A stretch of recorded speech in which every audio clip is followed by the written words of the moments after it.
पहले वर्णन करते हैं। भगवान ने कहा कि मैं यज्ञ हूँ, कृतु भी हूँ, सौदा भी हूँ, औषध भी हूँ, मंत्र भी हूँ, आज्य भी हूँ, अग्नि भी हूँ और होते कर्म भी हूँ। इन सब कुछ मैं ही हूँ और मैं ही जगत का पिता माता, कर्मों के फल को ग्रहण करने वाला दाता, पितामह को पवित्र करने में और जानने योग्य भी मैं ही हूँ और पवित्र करने में जो साधन है ओमकार वो भी मैं ही हूँ। ऋग्वेद यजुर्वेद सामवेद भी मैं ही हूँ और मैं ही कैसा है सबकी गति हूँ, भरण करने वाला हूँ, इस शासन करने वाला हूँ, साक्षी हूँ। साक्षी है ना, और सभी का निवास स्थान हूँ। प्राणियों के साक्षी शब्द का अर्थ यहाँ पर किया प्राणियों के कृत्य अकृत्य का जानने वाला। जो प्राणियों ने जो कर्म कर लिए हैं और जो प्राणियों ने कर्म नहीं किए है ना, कर चुके हैं और भविष्य में करेंगे, इन सबको जानने वाला वो साक्षी कहलाता है। यहाँ पर देखता रहता है, जैसे सूर्य भगवान साक्षी बन करके देखते रहते, कुछ करते नहीं है, है ना। सूर्य भगवान कैसे हैं, ये देखते मात्र हैं, कुछ करते नहीं है। हाँ, उस देखने मात्र कोई मान सकते हैं, करते हैं, प्रकाशन करते हैं, ऐसे आरोप मात्र हो जाता है, लेकिन वो साक्षी बन करके अवस्थित रहते हैं। तो इस प्रकार से तो ऐसा परमात्मा ने कहा। और कैसे सभी का निवास स्थान है और शरण लेने वाले के शरण के लिए शरण लेने के लिए योग्य है और श्रुत है। उत्पत्ति प्रलय का स्थान है परमात्मा और सभी का आधार है, निधान है, कारण है, निक्षेप है। अतः प्राणियों के भोगों के लिए इस देश से यहाँ से वहाँ पर, वहाँ से यहाँ पर मेरे क्या करता, निक्षेप कर ले जाता है। क्योंकि जीवात्मा को तो मालूम नहीं है मेरे के कर्म, मुझको मैंने पूर्व जन्म में जो कर्म किए थे उनका फल का भोग मेरे को कहाँ प्राप्त होगा। तो परमात्मा ही उन कर्मों के फल के अनुसार जीवात्मा को वहाँ पर उत्पन्न करता रहता है। और परमात्मा कैसे संपूर्ण जगत का कारण है, बीज है, अव्यय है, सनातन है। इस प्रकार से उपाधि को लेकर के वर्णन किया। निदान का अर्थ निक्षेप कर दिया भगवान भास्कर ने। तो जीवात्मा का फल भविष्य में वहाँ पर प्राप्त होगा, तो वहाँ पर ईश्वर ले जाता है उसको, यानी उस योनि को दे देता है कि जीवात्मा उस योनि में जा करके फल का भोग करेगा। जैसे बहुत से व्यक्तियों को संयोग होना था, है ना, तो कहाँ पर होना है, जैसे मथुरा में संयोग होना था, तो सारे व्यक्ति, ईश्वर ऐसा विधान बना देते हैं कि सारे व्यक्ति, बहुत से व्यक्ति मथुरा में जाकर के मिल जाते हैं। अब किसी व्यक्ति का अरे अरे किसी की मृत्यु आनी एक साथ, इन लोगों की इस काल में, इस काल में इस निमित्त से मृत्यु होनी है, तो उनको ईश्वर उसी प्रकार संयोग बना देता है। जैसे कोई यात्रा जाते हैं ना, यात्रा जाते हैं, किसी कहीं घूमने जाते हैं, तो किसी न किसी का एक्सीडेंट हो जाता है, दुर्घटना हो जाती है, तो उसमें भी वो ईश्वर ऐसा संयोग बन जाता है उसका, लोगों का, कि इनका इसी प्रकार से निमित्त को लेकर के होने वाली है। तो संयोग भी और वियोग भी उसी को लेकर के भगवान क्या कर देता है, निक्षेप कर देता है, ले जाता है। क्षेप है ना, निक्षेप है, वहाँ पर पहुँचा देता है। इसलिए अरे यहाँ पर वर्णन कर दिए कालांतर में भोग के लिए परमात्मा उसको वहाँ पर ले जाता है, दे देता है, तो ये निधान हो गया।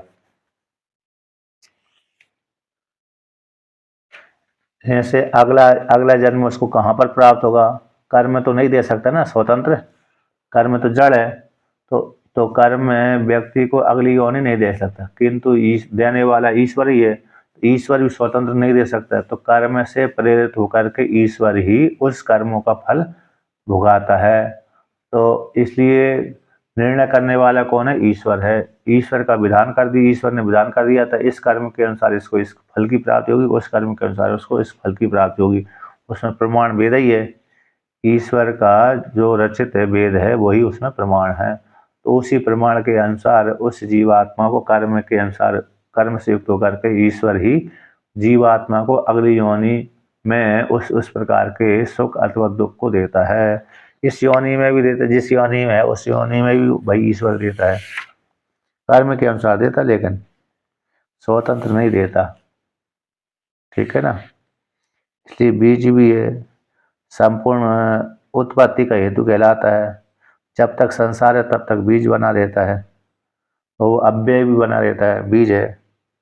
जब तक संसार है तब तक वो अव्यय है।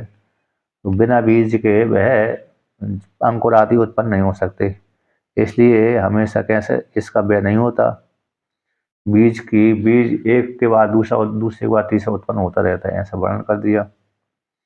इन उपाधि को लेकर के परमात्मा इस प्रकार के सभी का कारण बनता है। कारण अब आगे कहते हैं, इस हेतु से परमात्मा को सर्वात्मक कह दिया। इस हेतु से भगवान का सर्वात्मक होने पर भी भगवान का न विबदितव्यम इतस्य, इस प्रकार से सर्वात्मत्व यानी भगवान सभी जगह गया हुआ है, कर्ता भोक्ता यज्ञ औषधि मंत्र। ऐसे सर्वात्मक होने पर भगवतो न विबदितव्यम, तो भगवान का तो विबदितव्यम नहीं वर्णन करना चाहिए। विबदितम बद धातु है, तो विशेष रूप से कथन है, यहाँ पर कहते हैं बी एन विशेष रूप से बदितव्यम। विशेष रूप से तो नहीं कहा गया, इस रूप में तो कहा गया, विशेष रूप से नहीं कहा गया। उसको लेकर के कहते हैं और भी वर्णन करते हैं। तो किंचा और भी कहते हैं कि तपाम में हम वर्षम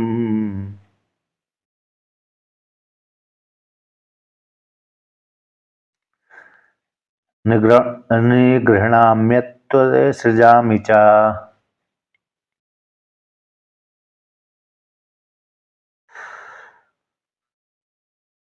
अमृतम चैव मृत्युश्च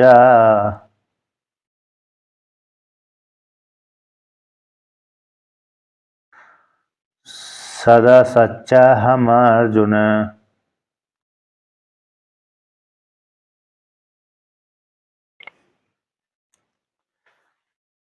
तो यहाँ पर कहते हैं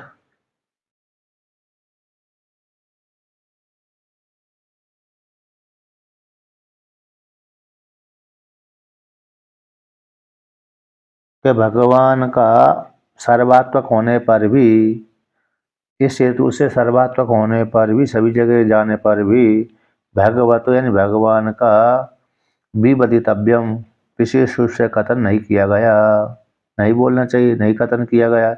इसको लेकर कहते हैं इस हेतु से भी तपामी हम, मैं तपता हूँ। किस रूप से? तपामी हम, मैं ही आदित्य बन करके जगत को क्या करता हूँ? तपाता हूँ। आदित्य जायते वृष्टि, ऐसी स्मृति आती है। तो आदित्य बन करके मैं तपता हूँ। जब आदित्य बन करके भगवान तपते हैं, तो उससे सूर्य भगवान जब तपेंगे तो वहाँ से वर्ष क्या करते हैं? 8 महीने तक सूर्य भगवान पृथ्वी का, समुद्र का जल खींचते रहते हैं। 8 महीने तक तपते हैं, तो 8 महीने तक जल का शोषण करते रहते हैं। तो इसी को जल को लेकर के फिर चातुर्मास में, वर्षा ऋतु में भगवान उस खींचे हुए जल को क्या कर देते हैं? वर्षा कर देते हैं, पुनः लौटा देते हैं। इसी को ही दृष्टांत बनाया था। किसी को भगवान सूर्य भगवान जैसे 8 महीने तक पृथ्वी से जल खींचते रहते हैं, समुद्र से भी लेते रहते हैं। उसी प्रकार से किन्होंने भीष्म पितामह ने युधिष्ठिर महाराज को उपदेश किया था कि जैसे सूर्य भगवान 8 महीने तक जल खींचते रहते हैं कर के रूप में, तो पृथ्वी को मालूम ही नहीं पड़ता है कि मेरे से सूर्य भगवान ने कब जल खींच लिया, कब ले लिया। तो उसी प्रकार से राजा को भी चाहिए कि प्रजा से इस प्रकार से कर ले कि प्रजा को मालूम ही न पड़े कि राजा ने मेरे से कर लिया। और जब वो कहते कर इकट्ठा हो गया, तो पुनः राजा उस कर को लौटा दे, जैसे सूर्य भगवान ने खींचा था जल को 8 महीने तक, तो 2 महीने में 4 महीने में पुनः उसी दुगना तिगना करके लौटा देता है वर्षा के माध्यम से। उसी प्रकार से राजा भी उस कर को पुनः प्रजा को भी लौटा दे, यानी किसी कार्य के माध्यम से। ऐसा महाभारत में आता है शांति पर में। तो कहते हैं मैं सूर्य भगवान बन करके, आदित्य बन करके क्या करता हूँ, मैं तपता हूँ। अहम वर्षम निगृहामि, और कहते हैं इस प्रकार से वर्षम यानी रश्मियों के माध्यम से जल को खींचता हूँ, फिर वर्षा कर देता हूँ। निग्रहणामि, ग्रहण करता हूँ रश्मियों के माध्यम से, उस जल को मैं ग्रहण करता हूँ। सृजामि च, फिर उसका मैं त्याग कर देता हूँ। जो 8 महीने तक मैंने रश्मियों के माध्यम से जिस जल को खींचा था, उस जल को मैं क्या कर देता हूँ, पुनः त्याग कर देता हूँ वर्षा के माध्यम से। इस प्रकार से अमृतम च, कहते अमृतम चैव मृत्युश्च, और मैं ही कैसे हैं, अमृत हूँ और मैं ही मृत्यु हूँ। देव अमृतम से चैव देवानाम, देवताओं का अमृत भी मैं ही हूँ और मृत्यु भी मैं ही हूँ। यानी देवता भी मैं ही हूँ और मृत्यु भी मैं ही हूँ। देवताओं के अमृत भी मैं ही हूँ और मृत्यु भी मैं ही हूँ। मैं ही सत हूँ और मैं ही असत हूँ। कार्य कारण भी मैं ही हूँ, कार्य कारण रूप से, ना कि परमात्मा आत्यांत रूप से असत नहीं है ना। सत और असत रूप से, कार्य कारण भी मैं ही हूँ। सत और असत है, कार्य दिख रहा है और कारण यानी दिख सूक्ष्म हो जाता है, तो सत प्रत्यक्ष। यहाँ पर कहते हैं कार्य और कारण रूप से, कार्य कारण से मैं ही हूँ। सत अथवा असत है, देखना और ना देखना, इस रूप से भी मैं ही हूँ। और असत रूप से कह दो कि असत है ही नहीं है, ऐसी बात नहीं है। इस प्रकार से नहीं, आत्यंत रूप से मेरा अभाव नहीं है। मैं ही सत हूँ, मैं ही असत हूँ। हे अर्जुन, इस प्रकार से वर्णन किया। अब भगवान भास्कर इसके व्याख्यान करते हैं। तो कहते हैं तपामि हम, यानी तपामि हम, कहते हैं किस प्रकार से तपामि हम, तपता हूँ, संतप्त करता हूँ दूसरे को, कि आदित्य भूतवा, आदित्य बन करके मैं तपाता हूँ, सारे जगत को प्रकाश देता हूँ। कहते कैश्चिद रश्मिभिर उल्बणैर अहम, कहते हैं रश्मियों के माध्यम से, जो ठोस रश्मि है, घनीभूत रश्मि है। उल्बण का अर्थ होता है घनीभूत, ठोस, उनके माध्यम, उन रश्मियों के माध्यम से मैं क्या करता हूँ, तपाता हूँ। उन्हीं रश्मियों के माध्यम से जल को भी खींचता हूँ। यहाँ पर आदित्या जायते वृष्टि, मनु महाराज कहते हैं 3 अध्याय के 76वें श्लोक है उसका, मनुस्मृति का, कि आदित्य से ही वृष्टि होती है, वर्षा होती है। क्योंकि आदित्य भगवान पृथ्वी का जल न खींचे तो फिर वर्षा कैसे करेगा। तो आदित्य भगवान 8 महीने तक खींचता रहता है, फिर 4 महीने तक बरसाता रहता है, 2 महीना 3 महीना बरसाता रहता है। तो कैसे रश्मियों के द्वारा, घनीभूत रश्मियों के द्वारा, प्रचुर मात्रा वाली रश्मियों के द्वारा, उल्बणे प्राचुर्य वाली जो घनीभूत हैं, है ना, उसके माध्यम से, रश्मियों के माध्यम से, घनीभूत रश्मियों के माध्यम से मैं जल को खींचता रहता हूँ, संतप्ति करता, तपाता भी हूँ। तप आदित्य होकर के मैं तपाता हूँ, प्रकाश करता हूँ। हम वर्षम, अब मैं इस प्रकार से, वर्षम यानी कैश्चिद रश्मिभिर उत्सृजामि, अब जो मैंने 8 महीने तक जल को खींचा था, फिर उसको क्या करता है, मैं ऋतु के माध्यम से वर्षा कर देता हूँ। वर्ष यानी वर्षा ऋतु हो गई। वर्ष का अर्थ होता है वर्षा करना। तो वर्ष यानी उत्सर्ग, निग्रहौ एकस्मिन् काले वृद्धौ, उत्सर्ग यानी त्यागना और निग्रह यानी ग्रहण करना। कहते हैं वर्ष यानी उत्सर्ग और निग्रह यानी ग्रहण करना। तो एकस्मिन् काल में वृद्ध होते हैं। वर्ष का अर्थ होगा त्यागना, तो उसी काल में कहते हैं।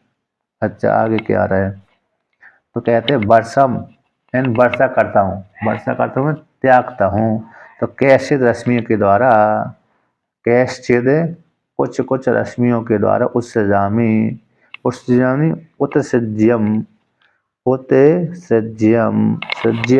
उत्सृज्य त्याग करके पुनः घृणामि, मैं त्याग करके पुनः ग्रहण करता हूँ। क्या करता हूँ? वो कैश्चिद रश्मिभिर, कुछ रश्मियों के द्वारा तो मैं त्याग करता हूँ, और कुछ रश्मियों के द्वारा मैं ग्रहण करता हूँ। कहते हैं कुछ रश्मियों के द्वारा त्याग करेंगे, कुछ रश्मियों के द्वारा ग्रहण करेंगे, तो एक ही काल में तो ठीक नहीं है। वर्षम शब्द है ना, वर्षम शब्द जो आया है, तो किसी रश्मियों के द्वारा भगवान सूर्य वर्षा करते हैं, तो किसी रश्मियों के द्वारा भगवान खींचते हैं जल को।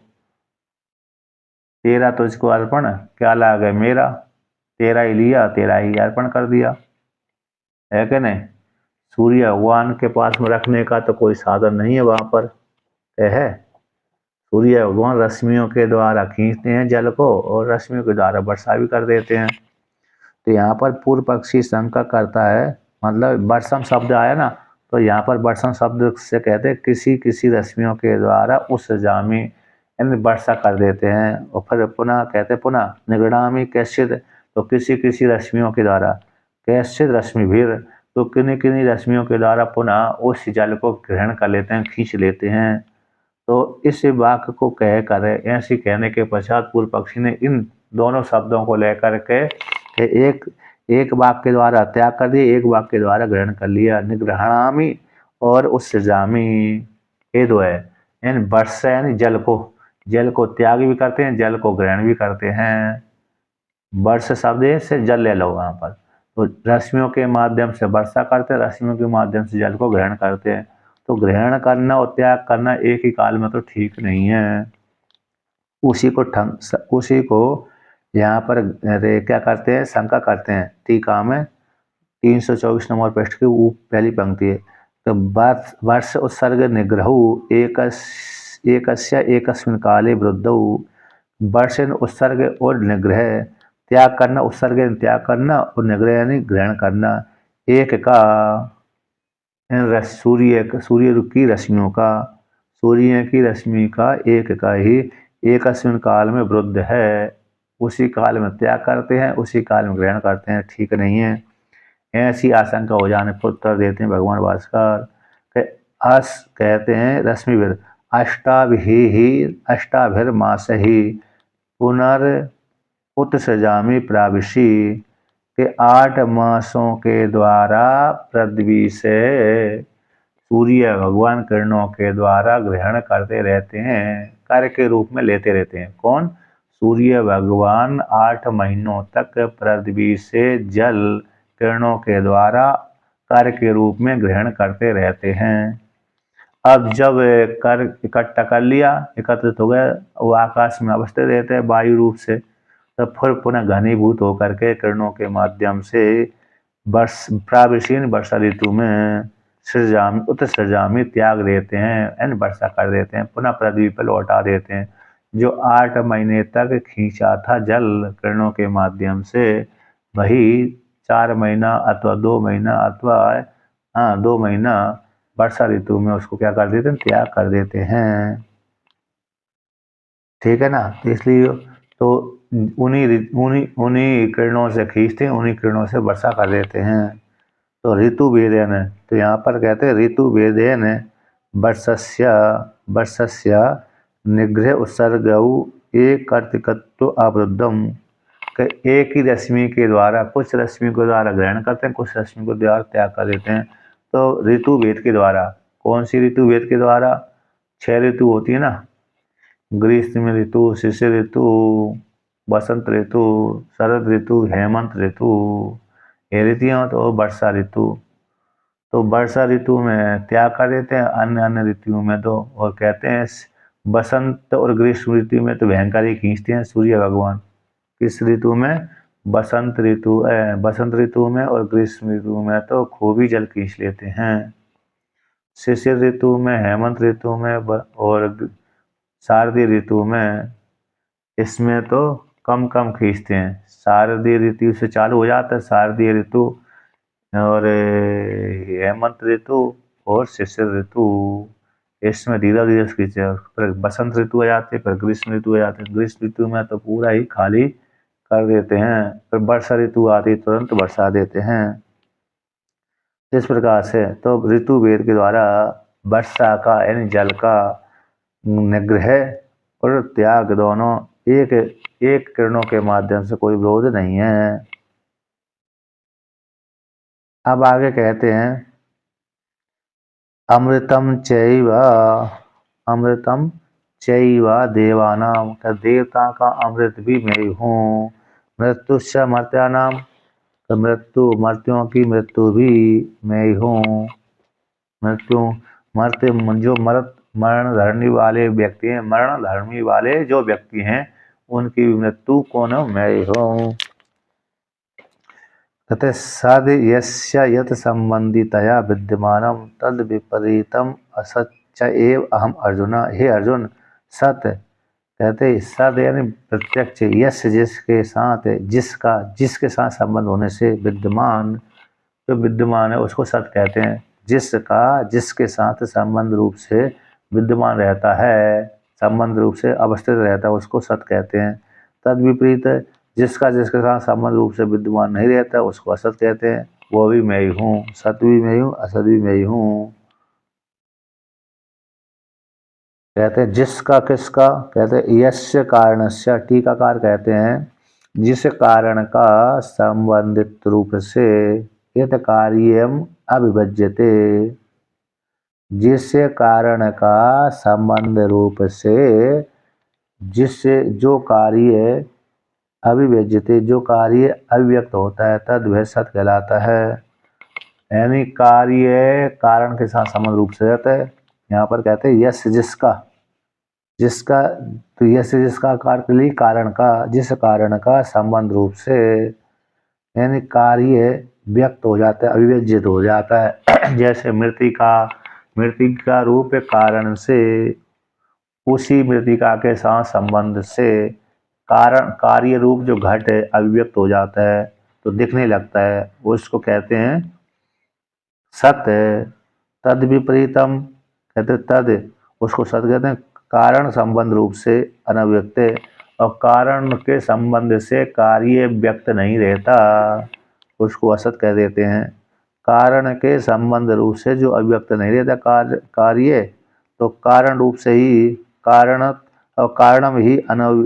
कारणम एव अनभिव्यक्त नाम रूपम असदिति। तो कारण जो सूक्ष्म अवस्था में है वो नाम रूप से व्यक्त नहीं है, कारण ही है लेकिन अनव्यक्त नाम रूप वाला है। कारण तो है लेकिन नाम रूप से व्यक्त नहीं है, उसको बोलते हैं असत्य। जैसे अव्याकृत ईश्वर है, यद्यपि पृथ्वी तो मोटी है इसलिए दिख जाती है, पृथ्वी तो कैसी है, मोटी है इसलिए दिख जाती है, किंतु सुसुप्ति अवस्था में गया हुआ सारा जगत है नाम रूप से अभिव्यक्त नहीं रहता। सुसुप्ति अवस्था में गया हुआ ये जगत रहता है, वह नाम रूप से अवस्थित नहीं है लेकिन कारण रूप से तो अवस्थित है। ठीक है ना, इसलिए वो इस जगत को असत बोल देते हैं। कारण रूप से विद्यमान है लेकिन कार्य रूप से विद्यमान नहीं है। कार्य रूप से कब हो जाता है, जागृत अवस्था में, स्वप्न अवस्था में। जैसे मृत्यु,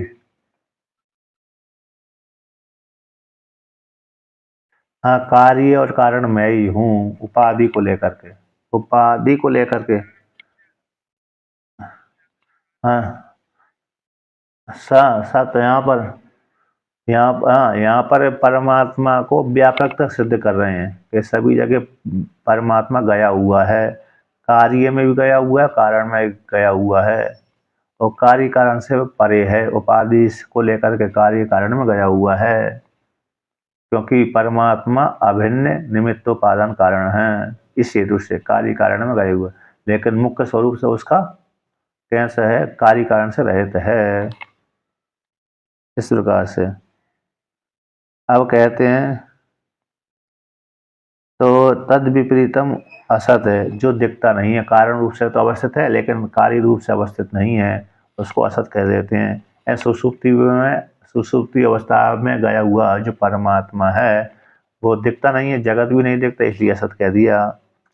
न पुनर् कहते हैं जैसे सुषुप्ति में है ही नहीं है तो शून्यवाद की प्राप्ति हो जाएगी। सुषुप्ति अवस्था में चले जाने पर कारण भी नहीं समझ में आता। जैसे विरोचन तो चला गया, लेकिन इंद्र महाराज जब प्रजापति से ज्ञान उपदेश करके जब लौट करके जा रहे थे, जागृत स्वप्न के बाद सुषुप्ति का उपदेश करके जब घर जा रहे थे ले करके, तो वहां पर उन्होंने कहा कि जगत का तो भान हो ही नहीं रहा, मेरा भी भान नहीं हो रहा। तो ऐसा लग रहा मतलब सब कुछ है ही नहीं है सुषुप्ति में। तो सर्वम शून्यम बौद्धों की मत की प्राप्ति हो रही है। सर्वम शून्यम कह देने से बौद्धों की मत की प्राप्ति हो रही है, क्योंकि इंद्र भी देखता है कि मैं न मेरा कोई शत्रु है न कोई मेरा मित्र दिख रहा है सुषुप्ति अवस्था में, न मुझे अपना ही भान हो रहा है, अपना भी भान मेरे को नहीं हो रहा। तो पुनः लौट करके इंद्र देवता प्रजापति के पास चला गया। तो यहाँ पर शून्यवाद की प्राप्ति हो रही है सुषुप्ति अवस्था में, कि सत्य भी नहीं है, प्रत्यक्ष नहीं, असत्य भी नहीं है ना। असत है ही नहीं है तो असत भी मैं ही हूँ, असत भी मैं ही, तो पुनः जब असत भी मैं ही हूँ तो शून्यवाद की प्राप्ति हो रही है। सत्य भी मैं ही हूँ, पूरा सत्य, जागृत अवस्था स्वप्न अवस्था भी सत्य मैं ही हूँ और सुषुप्ति अवस्था भी मैं ही हूँ, तो वहां पर तो कुछ दिखता ही नहीं, शून्यवाद की प्राप्ति हो रही है। ऐसी प्राप्ति हो जाने पर कहते हैं असत शब्द को लेकर के, असत शब्द को लेकर के शून्यवाद की प्राप्ति हो रही, उसको खंडन कर रहे हैं न, ऐसा असत नहीं है, शून्यवाद वाला ये असत नहीं है। तो कैसा भाई, न पुनर् अत्यंतम एव असद भगवान के स्वयं कार्य कारण व सद असति, के आत्यंत रूप से भगवान असत नहीं है। भगवान आत्यंतिक रूप से, जैसे बौद्ध आत्यंतिक रूप से जगत को असत मानते, सर्वम शून्य कह देते हैं, ऐसा भगवान नहीं है। ऐसे स्वयं भगवान नहीं है, बल्कि कार्य कारणों से अवस्थित हैं। अतः प्रत्यक्ष दिखते हैं और प्रत्यक्ष नहीं दिखते, प्रत्यक्ष दिखते हैं अथवा प्रत्यक्ष नहीं दिखते। भगवान का अत्यंत असत्य, अत्यंत रूप से असत्य मानने पर कार्य कारण कल्पना भी कैसे हो जाएगी, बनेगी नहीं। भगवान का आत्यंतिक रूप से असत मान लेने पर, भगवान का यदि आत्यंतिक रूप से असत मान लिया तो कार्य कारण की जो कल्पना है, कार्य और कारण की कल्पना है, वह भी संभव नहीं है, क्योंकि बिना अधिष्ठान के कार्य कारण की कल्पना संभव ही नहीं है, ठहर ही नहीं सकती।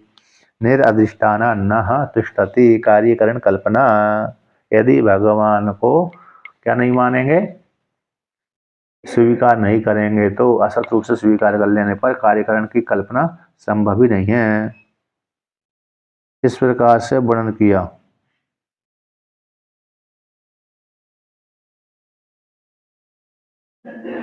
तो यहाँ पर है पुनः करते हैं कि जैसे कार्य को सत मान लो, कार्य को सत मान लो, किंतु कारण को असत मान लो।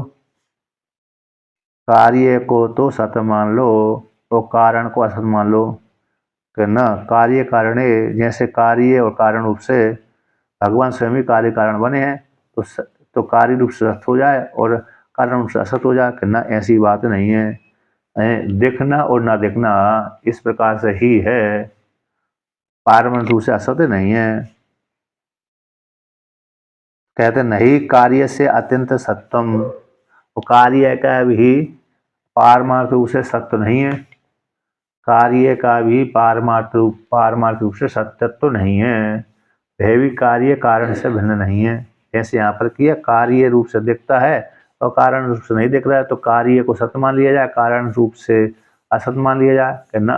कहते हैं यहाँ पर, कहते हैं कार्य भी कैसे आत्यंत रूप से सत्य नहीं होता, पारमार्थिक रूप से सत्य नहीं है, क्योंकि कार्य कारण से भिन्न होता ही नहीं है। तो जो कार्य दिख रहा है वो तो वाणी का मात्र है, वाणी का विलास मात्र है, नहीं कार्य से आत्यंतिकम सत्यत्वम। टीकाकार कहते हैं कार्य का आत्यंत रूप से सत्य नहीं है। उसमें दृष्टांत दे दिया श्रुति को। कौन सी श्रुति है? कहते हैं वाचारम्भणम विकारो नाम देयम मृतिकेत्येव सत्यम, ये छांदोग्योपनिषद की श्रुति है।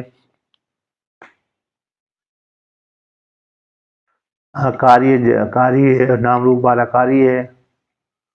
नाम रूप जगत परमात्मा माया रूपवादी का कार्य है, तो नाम रूप जगत ही कार्य है।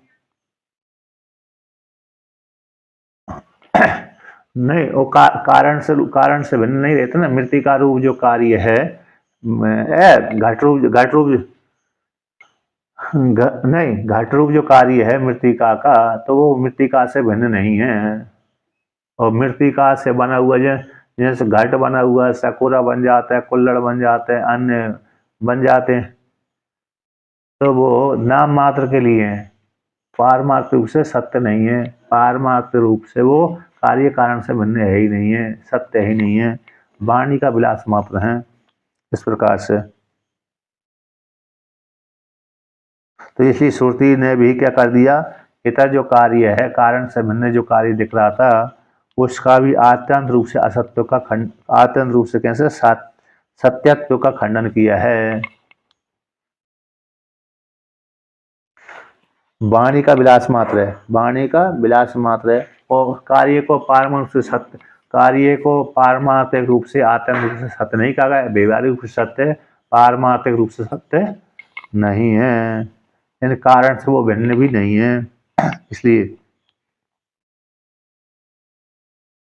तो यहाँ पर कहते हैं श्रुति से भी इतर का इन कार्य का आत्यंतिक असत्य भी वर्णन नहीं किया, कुत्ता खलु इत्यादि श्रुति के द्वारा। तो इस प्रकार एक कहाँ से उत्पन्न हुआ, कारण से उत्पन्न हुआ कार्य है। अब कहते हैं, आगे वर्णन करते हैं कि ए पुनः उन उक्त कि ए पूर्वोक्त अनुवृत्ति प्रकारेर एकत्व पृथकत्व आदि विज्ञानेर यज्ञेर माम पूजयन्ता उपासते ज्ञान विदस्यते यथा विज्ञानम माम एव प्राप्नुवन्ति।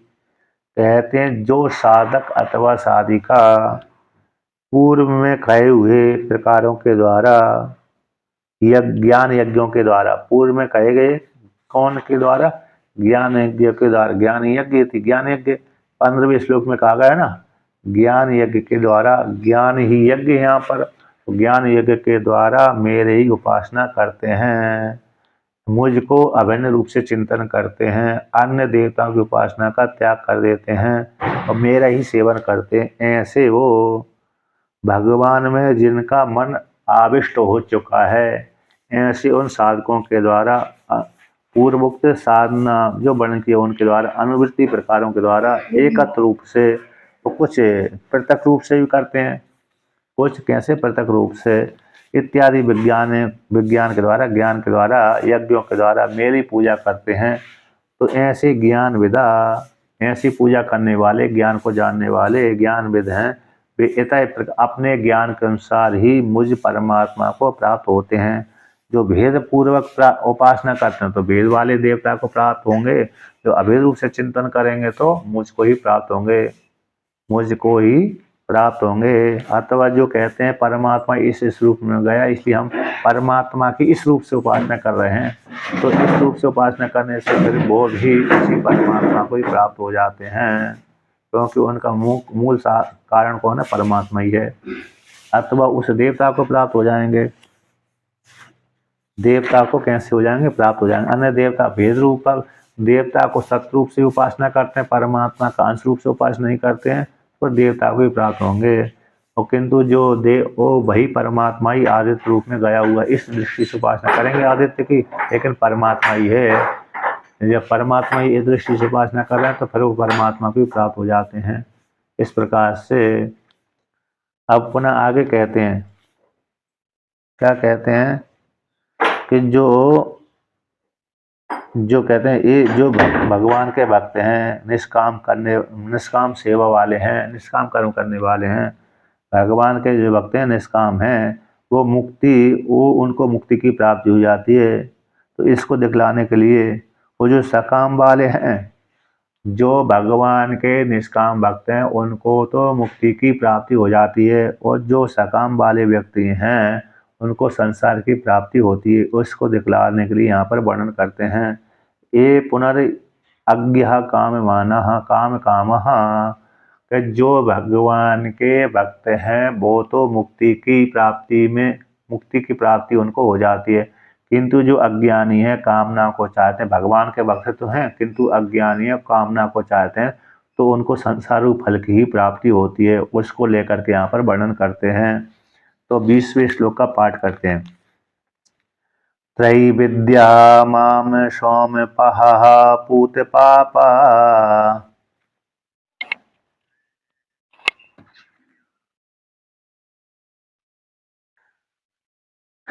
यज्ञैरिष्ट्वा स्वर्गतिं प्रार्थयन्ते।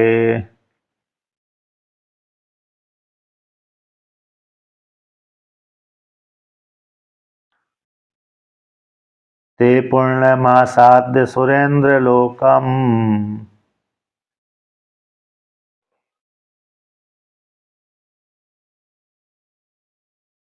अश्नन्ति दिव्यान् देवी देव भोगान्।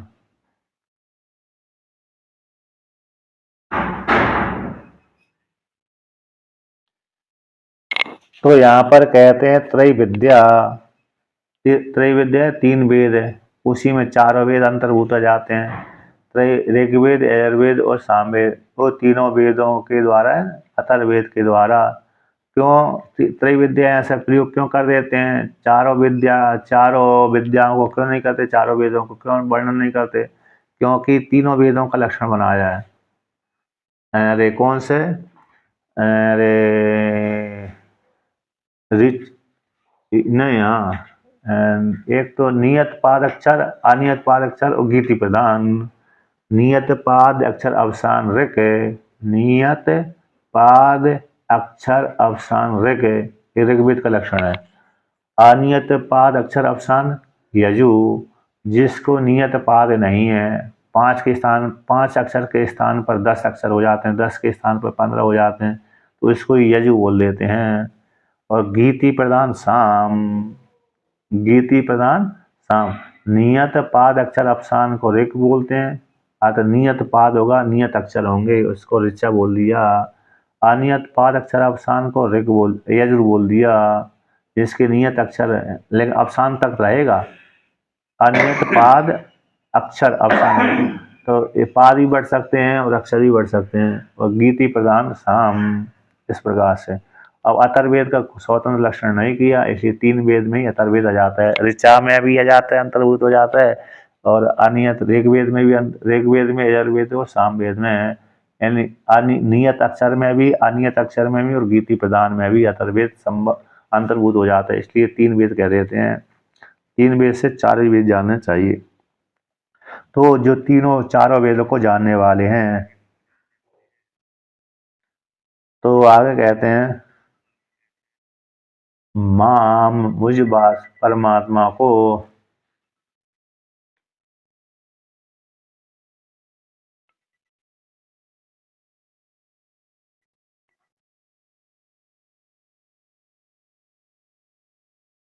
तो यहाँ पर वर्णन करते हैं कि 3 वेद को जानने वाले, 3 वेद को जो जानने वाले हैं, ऐसे 3 वेद में, यानी चारों वेद में जिस परमात्मा का बोध कराया है, चारों वेद में जिस परमात्मा का बोध कराया है, ऐसे मां मुझको, मुझ परमात्मा को ही तत्पद रूप में गया हुआ हूँ मैं, इस रूप से उपासना करते हैं। किस रूप से?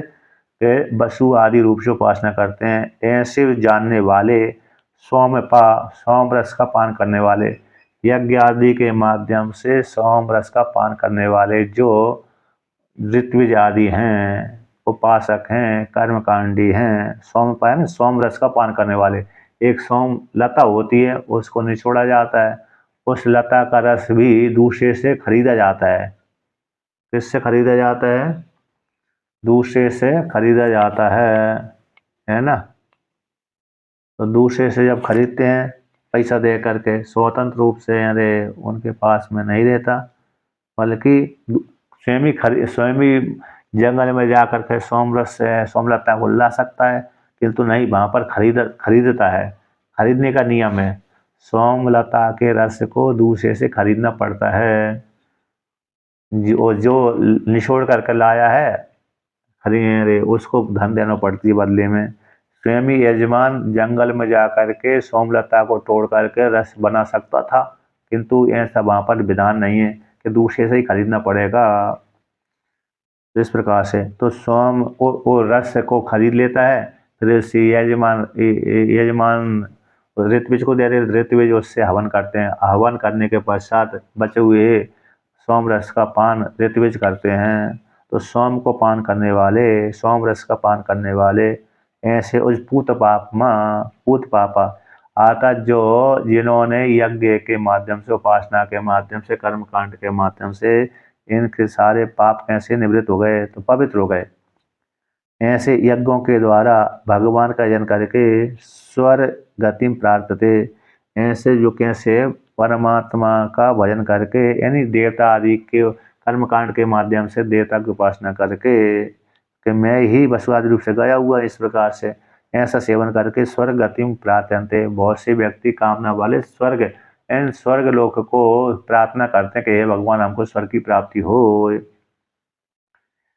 यदि भी भगवान का भजन करते हैं, भगवान का सेवन करते हैं, यज्ञ आदि करते हैं, उनके माध्यम से कहते हैं कि मेरे को स्वर्ग की प्राप्ति हो।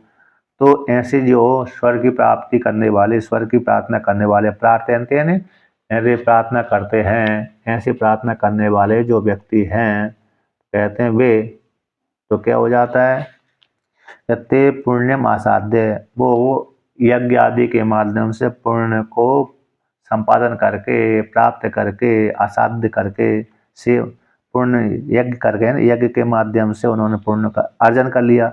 तो पुण्यों का अर्जन करके यज्ञों के माध्यम से, यज्ञों के द्वारा यजन करके, यज्ञों के द्वारा इष्टवा शब्द है, यजन करके स्वर्ग की गति को प्राप्त करें, स्वर्गलोक फल को प्रार्थना करते रहते हैं। ऐसे जो व्यक्ति हैं पुण्य का संपादन करके, पुण्य को इकट्ठा करके सुरेंद्र लोकम, जो इंद्र देवता का लोक है, जहाँ पर इंद्र देवता निवास करता है, राजा बन करके सभी को शासन करते हैं, सुंदर लोग हैं स्वर्गलोक, स्वर्गलोक को प्राप्त हो जाते हैं।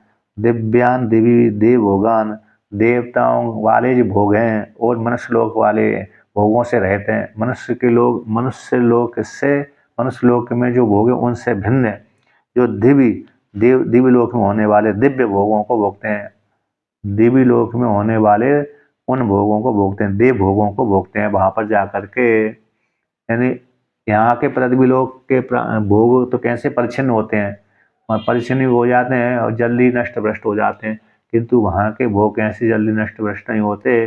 और व्यक्ति के शरीर में सामर्थ्य अधिक रहती है उस वाले शरीर में, देवता वाले शरीर में जो भोगों की भोगने की सामर्थ्य होती है अलग ही प्रकार की होती है, एंड थकावट आदि उनकी नहीं होती। इंद्रिय कैसी होती हैं उनकी, बलिष्ठ होती हैं, यानी क्योंकि वहाँ पर बुढ़ापा आता ही नहीं है, स्वर्ग लोक में बुढ़ापा नहीं आता है। पुण्य का क्षय हो जाने पर व्यक्ति का शरीर गल तो जाएगा लेकिन बुढ़ापा नहीं आएगा, इसलिए अजर बोलते हैं। देवताओं को क्या बोलते हैं, अजर और अमर। दीर्घ काल के बाद मृत्यु होती है और जरा उनके पास में नहीं आती, यही दोनों विशेषताएं। तो इसलिए जवानी में व्यक्ति को इंद्रिय बलवान रहती हैं, इसलिए सब कुछ करने में समर्थ। हाँ, अमर का मतलब कुछ कुछ काल तक अमर है, कुछ काल के लिए, तो हमेशा हमेशा आत्यंत रूप समर्थ आत्मा ही है। देवता योनि अमर नहीं है, सीमित काल तक अमर रहते हैं। अब कहते हैं त्रैविद्या, तो त्रैविद्या ऋग यजु साम वेदों, ऋग्वेद यजुर्वेद सामवेद और अथर्ववेद को जानने वाले माम मुझ परमात्मा को, मैं मुझको किस रूप से उपासना करते हो, कह बसवादी रूप में, बसवादी देव रूपिणम, मैं बसवादी के रूप में गया हुआ हूँ। वो ऐसे जानते हैं क्योंकि तीनों वेदों को, चारों वेदों को पढ़ा है, तो चारों वेदों में वर्णन किया परमात्मा ही तत्त उपाधि के रूप में गया हुआ है। परमात्मा रूप जो ईश्वर है, ब्रह्म विष्णु महेश जो ईश्वर है, वो अरे 33 देवताओं में वही गया हुआ है ईश्वर। 33 देवता हो गए ना, बसवादी रूप कौन हो गए, 12 आदित्य, 8 वसु, 11 रुद्र और 2 अश्विनी कुमार, ये 33 देवता हो गए। तो 33 देवता में भाई परमात्मा गया हुआ है, इसलिए 33 देवता की उपासना कर लेते हैं यज्ञ आदि के माध्यम से कर्मकांडी। तो बसवादी देव रूप से मेरे वो सेवन करते हैं और कहते हैं यज्ञ आदि के माध्यम से सोम को पान करने, सोमम पिबंती थी सोमपा, तो सोम को पान करने वाले हैं, सोम लता के रस का पान करने वाले, ना कि सोम सोम सोमपान कर, जो अभी रूढ़ हो रहा है ना, सोमपान करते हैं तो मदरा का सोमपान करते मदरा यहाँ पर नहीं लेना, यहाँ पर सोम रस आता है, सोमलता के द्वारा निचोड़ा गया रस। और लौकिक में तो इसी सोम रस को क्या बोल दिया, मदरा को ही नाम ले दिए थे। तो सोम को पान करने वाले, तेन उस सोम रस के पान से पूत पापा आते, इनके अंतकरण शुद्ध हो गए हैं, शुद्ध कलविषा, पूत पापा यानी शुद्ध कलविषा, आते इनके पाप नष्ट हो गए हैं। तो किन के माध्यम से पाप नष्ट हो गए हैं, तो यज्ञों के द्वारा, यानी अग्निष्टोम आदि यज्ञों के द्वारा इनके अंतकरण शुद्ध हो चुके हैं ऐसे व्यक्ति, और पुण्यों का अर्जन कर लिया। यज्ञ इष्टवा पूजित्वा, यानी भगवान की पूजा करके, यज्ञ करके इन्होंने पाप को निवृत्त कर दिया, पुण्यों का संपादन कर लिया। तो ऐसे संपादन करके, यज्ञ करके स्वर्गतिम स्वर्गमनम स्वर्गतिष्ठाम प्राप्त, जिस यज्ञ के माध्यम से फिर स्वर्गति को प्राप्त करते हैं, आकर वहां पर जान भोगों को भोगने की इच्छा उनको होती है। यहाँ पर कहते हैं बसवादी शब्द से, आदित्यादि शब्द से, बसु आदित्यादि शब्द के द्वारा सबन द्वे ईशान आदित्य रुद्राश्चा गृह्यन्ते। सबन द्वय, यहाँ पर सबन द्वय ना पशु की हिंसा, यज्ञ आदि में बहुत से यज्ञ आदि में पशु की हिंसा दी जाती है, बहुत से यज्ञों में पशु की हिंसा नहीं होती, बहुत से यज्ञों में पशु की हिंसा नहीं होती, बहुत सी यज्ञों में पशु की हिंसा हो जाती है। तो सबन द्वे ईशान आदि, ईशान है ना, ईशान आदित्य रुद्रा आदि ग्रहण कर लेना चाहिए। और दिन भी होता है सबन द्वे, यहाँ पर 1 दिन 2 दिन 3 दिन, जिस दिन में पशु की बलि दी जाती है, जिस दिन पशु की बलि दी जाती है, इस प्रकार से सबन द्वे ईशान आदित्य रुद्र आदि भी ग्रहण कर लेना चाहिए। तो आदि शब्द से वसु आदित्य आदि में जो आदि शब्द आया है, तो इसमें उस आदि शब्द से इस प्रकार ग्रहण कर लेना चाहिए। तो सारे देवताओं को ग्रहण कर लेना चाहिए, 33 देवताओं को। शुद्ध कल विषय निरस्त पापा, शुद्ध कल विषय का अर्थ निरस्त पाप वाले ऐसे व्यक्ति वो स्वर्ग लोक को प्रार्थना करते हैं। तो कहता है ते चा पुण्य फलम आसाध्य, ते वो ऐसे कर्मी जो पुण्य यज्ञ के माध्यम से शुद्ध अंतकरण वाले हो गए हैं और पुण्यों का खूब अर्जन कर लिए, ऐसे पुण्य को आसाधन कर पुण्य फल को प्राप्त करने के लिए, पुण्य कर लिए तो पुण्य का फल भी प्राप्त होगा शरीर छूटने के पश्चात। तो पुण्य फल को आसाधन करते प्राप्त करके, यानी शरीर छूटने के अनंतर वो स्वर्गलोक को जाते हैं। कहाँ जाते हैं, स्वर्गलोक है, सुरेंद्र लोकम, सत्कृतो स्थानम, सत्कृतु का जो स्थान है, यानी जो राजा सो यज्ञ कर लेता है उसको इंद्र पद की प्राप्ति होती है। इसलिए इंद्र देवता कभी भी अपने राज्य में किसी व्यक्ति को सुयज्ञ करने ही नहीं देता, किसी भी, क्योंकि नियम है यदि 100 यज्ञ पूरे हो जाएंगे तो इंद्र देवता को आसन छोड़ना पड़ेगी, गद्दी छोड़ना पड़ेगी। इसलिए 80-90 यज्ञ तक है इंद्र देवता तो मदद करता है, 80 यज्ञ 90 यज्ञ तक इंद्र देवता क्या करता है, मदद करता है कि तुम खूब यज्ञ करो। किंतु 90-95 के बाद फिर उसको खतरा होने लगता है, फिर वो परेशानी कर देता है, यज्ञ पूरा ही नहीं होने देता है। जैसे इनका सगर राजा ने ना सगर राजा ने 95 यज्ञ कर लिए थे, रासु यज्ञ आदि। इसके पश्चात 95 के पश्चात फिर 100 तक ले जाने वाले थे। उनके पुरोहित कौन थे, अत्रि ऋषि थे। अत्रि ऋषि ही उन यज्ञ करा रहे थे। तो कहते हैं वहां पर इंद्र देवता ने पूरा होने नहीं दिया 100 यज्ञ, सगर राजा के सारे पुत्रों को मरवा दिया। सगर राजा के जो 60,000 पुत्र थे तो वो भी चालाकी से कपिल मुनि के आश्रम घोड़ा पकड़ कर ले गए और चालाकी शराब दिलवा दिया, मरवा दिया। फिर राजा सगर ने भी यज्ञ करना बंद कर दिया। तो 100 यज्ञ कभी 99 यज्ञ तक भी कोई समझ रहे हैं, 95 96 97 के बाद फिर खतरा हो जाता है। यहाँ पर बलि महाराज ने तो अवसर ही नहीं दिया। बलि महाराज है ना, बलि ने अवसर ही नहीं दिया, इसलिए भगवान को अवतार लेना पड़ी वहाँ पर। तो जहाँ पर अवसर हो जाते वहाँ पर चालाक इंद्र देवता को विरोध करता है, मतलब 100 यज्ञ पूरा नहीं होने देता है। इसलिए भगवान ने भी 100 यज्ञ पूरा नहीं होने दिया, इससे पहले ही अरे बलि राजा को दूसरे लोकांतर भेज दिया। यज्ञ तो पूरा हुआ, इंद्रदेव अरे भगवान के कहने के अनुसार, अरे भृगु ऋषि उन्होंने उन्होंने किया था ना, शुक्राचार्य ने पूरा किया यज्ञ को, लेकिन उसको वहां से हटा दिया, बलि राजा को वहां से हटा दिया, पाताल में भेज दिया। बाद में अब प्रतीक्षा में बैठे हुए हैं बलि राजा कि हम अगले इंद्र हम ही बनेंगे, चाहे बन चुके होंगे। भरोसा क्या है कि नहीं? यही बलि की कथा तो किसी भी कल्प की होगी, हो सकता है वही बलि राजा राज कर रहे होंगे, या तो दूर या तो प्रतीक्षा में ही बैठे होंगे, भरोसा नहीं रहता है। तो सतकीर्तु स्थान है, 100 यज्ञ करने वाले राजा का स्थान है सतकीर्तु। उस स्थान को अश्नंती प्राप्त प्राप्त होती, असुंग व्याप्त धातु अश्नंती प्राप्त कर लेते हैं। तो प्राप्त करके वहां पर के भुंजते भोग करते हैं। किसको भोग करते हैं? दिव्यान देवी हैं भगवान, यानी जो पृथ्वी लोक में न होने वाले ऐसे भोगों को भोगते हैं। अप्रकृतान अप्रकृत यानी प्रकृति यहाँ पर पृथ्वी लोक में नहीं है, ऐसे दिव्य भोगों को भोगते हैं।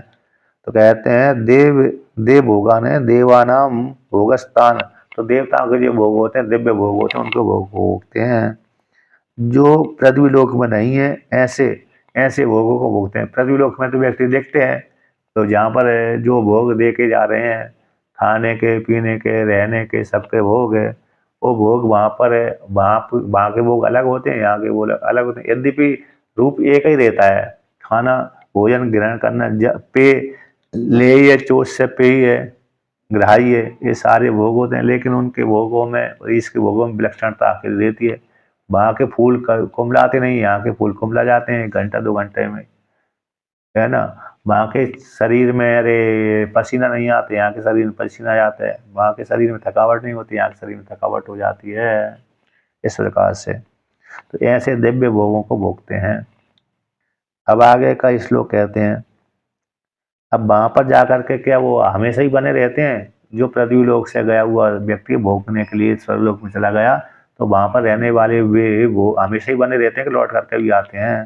तो उसको लेकर कहते हैं, ते तम भुक्त्वा सर्वे लोकम विशालम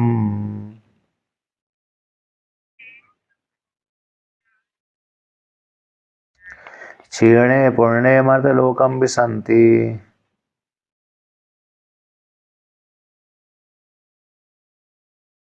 एवं त्रयी धर्मे मनु प्रपन्ना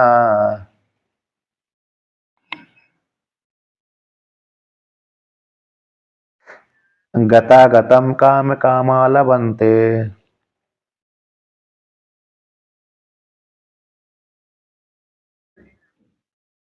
तो यहाँ पर शंका किया था कि ये स्वर्ग की प्राप्ति भी भगवत की प्राप्ति के समान ही है। स्वर्ग की जो प्राप्ति है वो भगवान की प्राप्ति के समान है, ऐसी आशंका को लेकर कहते हैं ते तम इति। ते वे व्यक्ति जो स्वर्गलोक में गए हैं, वहाँ के जैसे भगवान की प्राप्ति भी इसी प्रकार से कर्म करके होती है, उसी प्रकार स्वर्गलोक की प्राप्ति उसी प्रकार से कर्म करके हो जाती है। तो समानता ही है, कहना समानता नहीं है। यद्यपि कर्म तो समान हो जाते हैं, लेकिन फल में भेद हो जाता है। कर्म तो समान होता है, लेकिन फल में भेद हो जाता है। भगवान के लिए किए गए कर्म में अक्षय फल वाले हो जाते हैं, और स्वर्ग के फल के लिए किए गए कर्म अल्प फल वाले होते हैं। तो ते तम भुक्त्वा, कहते वे व्यक्ति जो स्वर्गलोक में गए हैं, तम पुण्य को भोग करके स्वर्गलोक के स्वर्गलोकम विशालम स्वर्गलोकम विशालम तम भुक्त्वा, जो व्यक्ति स्वर्गलोक में गए हैं पुण्यों का भोग करने के लिए, स्वर्गलोक विशाल स्वर्गलोक में जाकर के वहाँ के वो अपने पुण्य कर्म के फल का भोग करके क्षीणे पुण्य मर्तलोकम विशाली, फिर पुण्यों के क्षय हो जाने पर, पुण्य के क्षय हो जाने पर मर्तलोकम विसंति, मर्तलोक में प्रवेश कर जाते हैं। तो पंचाग्नि विद्या के अनुसार ही प्रवेश करेंगे वो, वहाँ से स्वर्गलोक से वे च्युत होंगे। अपने पुण्य कर्म जैसे ही क्षय हो जाता है तो व्यक्ति को मालूम पड़ जाता है कि कल मेरा सारा पुण्य समाप्त हो जाएगा। तो एक दिन पहले से ही उसको चिंता लग जाती है ना। एक दिन पहले से चिंता लग जाती है, चिंता करते करते करते करते शरीर ही गल जाता है वहाँ पर, स्वर्गलोक का शरीर, और जल में शरीर हो जाता है, जल के माध्यम से कहाँ पर जाते, चंद्रमा के माध्यम से शीतांश के माध्यम से बादलों से फिर वर्षा के माध्यम से पृथ्वी से फिर धान आदि से पुरुष से फिर स्त्री से फिर बाहर है। इस प्रकार प्रक्रिया चालू हो जाती है। तो कहते हैं मर्त्यलोक में प्रवेश कर जाते हैं। एवं इस प्रकार से त्रयी धर्मम अनुप्रपन्ना, तो 3 वेदों में जो कहा गया है, इस धर्म को केवल कर्म करने वाले, कर्म समुचित उपासना करने वाले नहीं, केवल कर्म करने वाले, इस धर्म का सेवन करने वाले गतम काम कामा लभन्ते, जाने वाले आने वाले काम को प्राप्त करते रहते हैं, है ना। यानी कुछ सीमित कामना वाले होते हैं, स्वरलोक कामना वाले होते हैं, इसलिए उस लोक में कामना, इस लोक में उस कामना को लेकर के यहाँ पर कर्म करते हैं, तो वहाँ पर पुण्य का फल भोग लेते हैं, भोग करके पुनः इसी लोक में पुनः आ जाते हैं। तो स्वतंत्र कहते ना, तो स्वतंत्र किंचित लवन, स्वतंत्र फल को प्राप्त नहीं करते, बल्कि आने जाने वाले फल का ही वो प्राप्त करते हैं। ठीक है ना। कौन से फल का प्राप्त करते हैं, आने जाने वाले।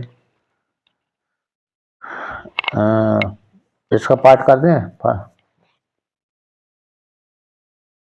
फिर कल करें। ठीक है। ठीक ठीक ठीक ठीक।